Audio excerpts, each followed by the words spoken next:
அப்போது நீங்கள் பேசுகிறதெல்லாம் வச்சு பார்த்தா நீங்களும் ஒரு பையனால் ஏமாந்து தான் இருக்கீங்க இல்லை? சரி, ஓகே.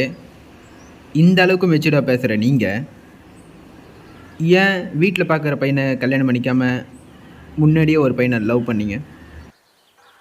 அதுதான் என் வாழ்க்கையில வயசு கோளாறுல பண்ண மிகப்பெரிய தப்பு. தப்பு. இப்படி தப்பாக ஆசையை வளர்த்துக்கிட்டு தப்பான பையனை சூஸ் பண்ணி தப்பு பண்ணிட்டு எல்லா பசங்களும் தப்புன்னு சொல்கிறீங்களே, இது எவ்வளோ பெரிய தப்பு தெரியுமா? தான் தங்கச்சி விரும்புகிற பையன் என்ன ஏது யாருன்னே தெரியாமல் அந்த பையனை கைட்டு விட சொல்கிறீங்களே,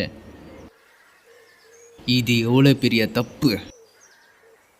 உன் பேர் ஏதோ சொன்னாலே, தர்ஷினி. தற்கொலைன்னு வச்சுக்கோ, கரெக்டாக இருக்கும். ஒரு நிமிஷம் இரு.